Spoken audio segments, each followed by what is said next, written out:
నమస్తే, welcome to our channel. నేను ప్రియాంకారావు. బొత్స గారు రీసెంట్గా చూస్తే ఎప్పుడైతే శాసన మండలి సభలు స్టార్ట్ అయ్యాయో అక్కడ నుండి అబాసుపాలు అవుతూనే వస్తున్నారు. వైసీపీ కార్యకర్తల వల్ల, ఆ నాయకుల వల్ల చేజ్ని పట్టుకొని నెయ్యని చూపించడం కావచ్చు, లేదంటే వెంకటేశ్వర స్వామి ఫోటోలు పట్టుకొని చెప్పులేసుకొని తిరిగిన విషయంలో కావచ్చు, ఇలా ప్రతి విషయంలో కూడా వాళ్ళు అబాసుపాలు చేస్తూనే వస్తున్నారు బొత్స గారిని. మరి ఇప్పుడు బొత్స గారు జగన్మోహన్ రెడ్డి గారిని అబాసుపాలు చేస్తున్నారా అంటే ఖచ్చితంగా ఈ అనుమానం రేజ్ అవుతుంది. ఎందుకంటే ఈ రోజు శాసన మండలిలో బొత్స గారు ఒక విధంగా జగన్మోహన్ రెడ్డి గారిని ఇరికించే ప్రయత్నం చేశారు. రాయలసీమ ఎత్తిపోతల పథకం గురించి మాట్లాడి, మరి అసలు ఆయన ఏమన్నారు, ఏం జరుగుతుందనేది తెలుసుకుందాం. మనతో మాట్లాడడానికి ప్రముఖ పొలిటికల్ అనలిస్ట్ డివి శ్రీనివాస్ గారు ఉన్నారు. ఆయనతో మాట్లాడదాం. నమస్కారం సార్.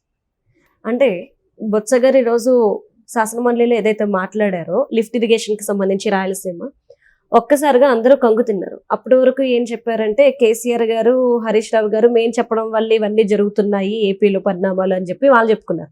ఇప్పుడు ఏకంగా బొత్స గారు కన్ఫర్మ్ చేసేసారు, రేవంత్ రెడ్డి గారు ఫోన్ చేయడం వల్ల చంద్రబాబు నాయుడు గారు ఈ ప్రాజెక్ట్ ని ఆపేశారు అని. ఇప్పుడు జగన్మోహన్ రెడ్డి గారు ఇరుకున పడిపోయారు. ఎలా బయటకు వస్తారు? గతంలో కాంగ్రెస్ పార్టీలో గుంతలు దవ్వటం గుర్తొస్తాం. ఒక నాయకుడు వెనక ఇంకో నాయకుడు గుంతలు దవ్వేవాడు.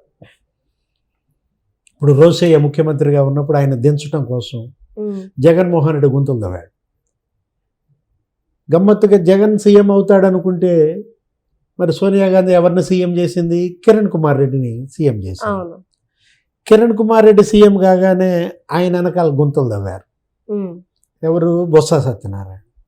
బొత్స సత్యనారాయణ ముఖ్యమంత్రి అవుతాడు అనుకుంటే అసలు ఎవరు కాకుండా ఎలక్షన్ వచ్చేసింది. అంటే ముఖ్యమంత్రి కావాలి అనేది బొత్స యొక్క జీవితాశయం. ఆయన మరి లాంగ్ టర్మ్ పొలిటీషియన్. అటు లోక్సభలో చేశాడు, ఇటు మరి అసెంబ్లీలో చేశాడు, ఇప్పుడు కౌన్సిల్లో చేస్తున్నాడు. అసలు ఉత్తరాంధ్రలో అంత సీనియర్ మోస్ట్ మరి లేరు ప్రజెంట్ ఇప్పుడు ఆ పాలిటిక్స్లో. అశోక్ గజపతిరాజు కూడా గవర్నర్గా వెళ్ళిపోయిన పరిస్థితుల్లో తను తాను ఏమనుకుంటాడు, చంద్రబాబు ముఖ్యమంత్రి అయ్యాడు, నేను ఎందుకు ముఖ్యమంత్రి కాకూడదు, లేకపోతే రాజశేఖర రెడ్డి ముఖ్యమంత్రి అయ్యాడు, నేనెందుకు ముఖ్యమంత్రి కాకూడదు, వీళ్ళందరికన్నా ముందే నేను జడ్పీటీసీగా చేశాను. అంటే ముఖ్యమంత్రి కావాలన్న తన సంకల్పంతో అటు కాంగ్రెస్లో ఎటు అది సక్సెస్ కాలేదు కాబట్టి ఇప్పుడు వైఎస్ఆర్ కాంగ్రెస్ని తన చేతుల్లోకి తీసుకుందామనా? వైసీపీ పగ్గాలు అతి త్వరలో బొత్స చేతుల్లోకి పోబోతున్నాయా? మనకు చూస్తుంది అదే అనిపిస్తుంది. కౌన్సిల్లో గత కొంతకాలంగా జరుగుతున్న పరిణామాలు, వీళ్ళిద్దరి మధ్య ఎత్తులు పై ఎత్తులు. ఎవరు? జగన్మోహన్ రెడ్డి వర్సెస్ బొత్స సత్యనారాయణ. బొత్స సత్యనారాయణ ఏదో బకరా చేద్దాం అనుకుంటాడు జగన్. జగనే బకరా అవుతున్నాడు బొత్స చేతులు. మీరే చెప్పారు ఏది అప్పుడు మొన్న ఆ చీజ్ నెయ్యి, అక్కడ కూడా ఏంటి కావాలని అతని చేతిలో చీజ్ పెట్టి నెయ్యి అని చెప్పి అతనితో చెప్పించాలని చూశారు. ఎవరయ్యారు అక్కడ? వీళ్ళిద్దరి గేమ్ ఏమో కానీ మొత్తానికి వైసీపీ ఇవాళ బకరా అయిపోతారు. అంటే వాళ్ళకి ఏం తెలీదు అన్న పాయింట్ ఆఫ్ వ్యూలోకి జనాలు వచ్చేస్తున్నారు. అంటే వీళ్ళు జనం కళ్ళకి గంతలు కట్టాలని చూస్తే జనం వీళ్ళ కళ్ళకి కడుతున్నారు. వింటున్నాం అని అబద్ధంతో. మీరే చెప్పారు కదా ఇంట్రోలో, అదే పాదరక్షలు, అదే బూట్లు వేసుకుని, అది చాలా హైలైట్ సార్. వెంకటేశ్వర స్వామి ఫోటో పట్టుకుని, అసలు మేము అసలు బూట్లో వేసుకెళ్ళలేదు, మా వాళ్ళు బూట్లు వేసుకున్న వీడియో చూపిస్తే రాజీనామా చేస్తా అన్నాడు. ఇద్దరు మాధవరావు అనేవాడు. అసలు నేనే తీసుకెళ్ళి చెప్పులు వదిలిపెట్టి పోడియం మీద నేనే పెట్టే ఆ ఫోటో అంటాడు ఈయన. మరి అవన్నీ బయటకు వచ్చాయి వీడియోలు. బయటకు వస్తే అసలు ఈయన అసలు వెళ్ళాలా, ఈయన ఆయన సీట్లో కూర్చుని ఉన్నాడు. వీళ్ళే ఆ ఫోటోలు ఇసిరేసి వెళ్ళారట. నిన్న ముఖ్యమంత్రి చంద్రబాబు మాట్లాడుతూ అసలు వీళ్ళకి దేవుడు అంటే లెక్క ఉందా, దేవుడు ఫోటోలు అట్లా ఇసిరెళ్తారా అంటే అక్కడ మళ్ళీ వైఎస్ఆర్ కాంగ్రెస్ పార్టీ జనం దృష్టిలో దోషిగా మారి. అదే కాదు ఇప్పుడు ఏది, ఇప్పుడు ఈ రాయలసీమ లిఫ్ట్ ఈరోజు కౌన్సిల్లో చర్చ. రేవంత్ రెడ్డి ఏదో అన్నాడు, చంద్రబాబుకి చెప్పి నేనే ఆపిచ్చాను రాయలసీమ లిఫ్ట్ అని, దాన్ని అడ్డం పెట్టుకుని వాళ్ళ కౌన్సిల్లో దీని మీద చర్చ సాగాలన్నాడు. నిన్నటిదాకానేమో ఇందాపూర్పై చర్చ అన్నాడు. గత 6 రోజులుగా కౌన్సిల్ జరగనీయకుండా అడ్డుకున్నారు. విలువైన సమయం. అవును సార్. అసెంబ్లీలో 1 నిమిషం ఖరీదెంతో చెప్పనా? 10,000 రూపాయలు. ఒక నిమిషం ఖరీదు 10,000 రూపాయలు. అంటే జనం సొమ్ము అది. ఓకే. అంటే వీళ్ళకి ఇచ్చే జీతభత్యాలు, ఆ నిర్వహణకు అయ్యే ఖర్చు, సంవత్సరానికి దగ్గర దగ్గర నీకు 300 కోట్ల బడ్జెట్ ఉంటుందమ్మా. ఆ బడ్జెట్ని నువ్వు ఆ నిమిషానికి గంటకి పంచితే అమౌంట్ చెప్తున్నాను. కౌన్సిల్లో నిమిషం ఖరీదు ఎంతో చెప్పనా? 5,000 రూపాయలు. ఒక నిమిషం విలువ 5,000 అనమాట. కౌన్సిల్ ఈ రెండింటికి కలిపి 15,000 అవుతుంది నిమిషాన్ని. అట్లాంటి సభా సమయాన్ని వారం రోజులుగా ఎంత దుర్వినియోగం చేశారమ్మా. చర్చ సాగనీయకుండా ఇందాపూర్పై చర్చకి పట్టుబట్టావు, ఒప్పుకుని మరి వాళ్ళ కల్తీ నెయ్యిపై చర్చ పెట్టారు. కల్తీ నెయ్యిపై చర్చ పెడితే మరి దాంట్లో పాల్గొని ఇందాపూర్ గురించి మాట్లాడచ్చు కదా, హెరిటేజ్ అని చెప్పచ్చు కదా. అది వదిలేసి ఇవాళ రాయలసీమ లిఫ్ట్ అన్నాడు. అంటే దానిపై చర్చ సాగితే సుబ్బారెడ్డి, లేకపోతే భూమన కరుణాకర్ రెడ్డి, ధర్మారెడ్డి, మొత్తం సీట్ ఛార్జ్ షీట్, 11 పేజీల నివేదిక, దినేష్ కుమార్ కమిటీ, ఇవన్నీ చర్చకు వస్తాయి.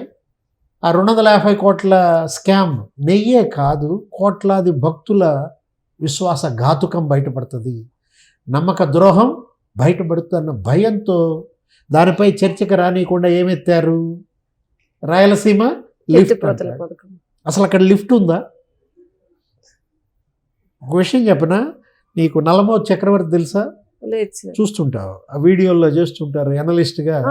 నల్లమోతు చక్రవర్తి, లేకపోతే లక్ష్మీనారాయణ గారు తెలుసు కదా, ఇరిగేషన్ నిపుణుడుగా, తుంగా లక్ష్మీనారాయణ. నువ్వు మెయిన్ స్ట్రీమ్ ఛానల్లో చేసే ఉంటావు వాళ్ళతో. అతనెవరు? ఆయన ఏబి వెంకటేశ్వరరావు. వీళ్ళందరూ మేధావులుగా ఒక కమిటీగా వీళ్ళు ఏదో ఒక ఫోరం పెట్టుకున్నారు, ఒక పార్టీ లాగా ఏదో వెళ్తున్నారు. వీళ్ళు వెళ్ళి చూశారు మొన్న రాయలసీమ లిఫ్ట్ ఏంటి, జగన్మోహన్ రెడ్డి, రేవంత్ రెడ్డి అసలు ఏంటో చూద్దామని వీళ్ళు ముగ్గురు వెళ్ళారు, వాళ్ళ బృందం.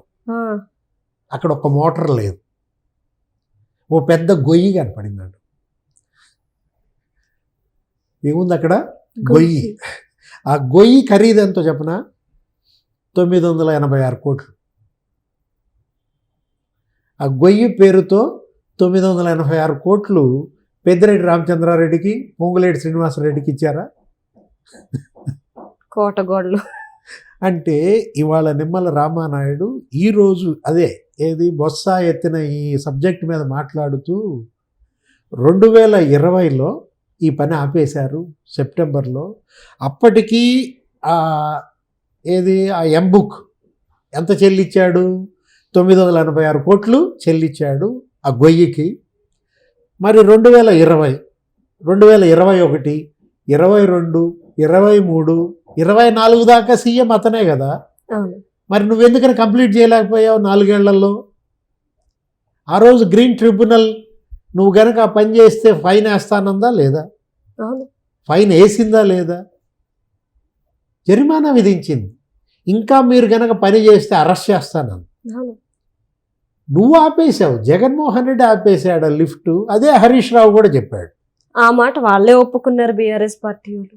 కేసీఆర్, హరీష్ రావు, కేటీఆర్, మేమే అసలు ఇప్పుడు కాదు, చంద్రబాబు ఇప్పుడు సీఎంగా కాదు, రేవంత్ కాదు ఆపింది, జగన్ సీఎంగా ఉన్నప్పుడే మేమే దీన్ని ఆపించాం 2020లో అని తెలంగాణ శాసనసభలో హరీష్ రావు మాట్లాడింది చూపిస్తున్నారు. అంటే బొత్స ఈ రాయలసీమ గొయ్యి గురించి ఎత్తడం ద్వారా ఎవరు గొయ్యి దవ్వుతున్నాడు? జగన్మోహన్ రెడ్డికి గొయ్యి దవ్వుతుంది బొత్సాయన, నెయ్యిలో గొయ్యి. ఇప్పుడు ఈ రాయలసీమ లిఫ్ట్లో గొయ్యి. అంటే జగన్ పక్కన ఉంటూ జగన్కి శల్య సారాజ్యం చేస్తున్నాడా? అంటే వైసీపీ పాలిట శల్యుడిగా మారాడా? అప్పుడు భారతంలో ఏదో కర్ణుడో ఏదో ఉంటుంది. అవును సార్. కర్ణుడు అర్జునుడు చంపుతా అంటూ బ్రహ్మాస్త్రం వేస్తున్నా, నాగాస్త్రం వేస్తున్నా, ఏదో అస్త్రాలు వేసేవాడు. ఆ వేస్తంటే సారథిగా ఉన్న శల్యుడు ఏమనేవాడంటే, ఓ చూసావులే, చంపావులే, ఏంది నువ్వు వేస్తే ఇంతలోకి అర్జునుడు చచ్చిపోతాడా? అక్కడ ఉన్నది కృష్ణుడు, అది చూసుకో ముందు. ఇట్లా నీరు గార్చేవాడు.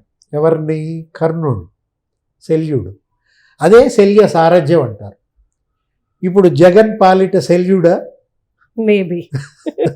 బొత్స ఇవాళ వైఎస్ఆర్ కాంగ్రెస్ పార్టీపై కన్నేసి దాని పగ్గాల కోసం ఇవాళ శల్యుడిగా మారాడా? Right right thank you so much sir. నమస్తే.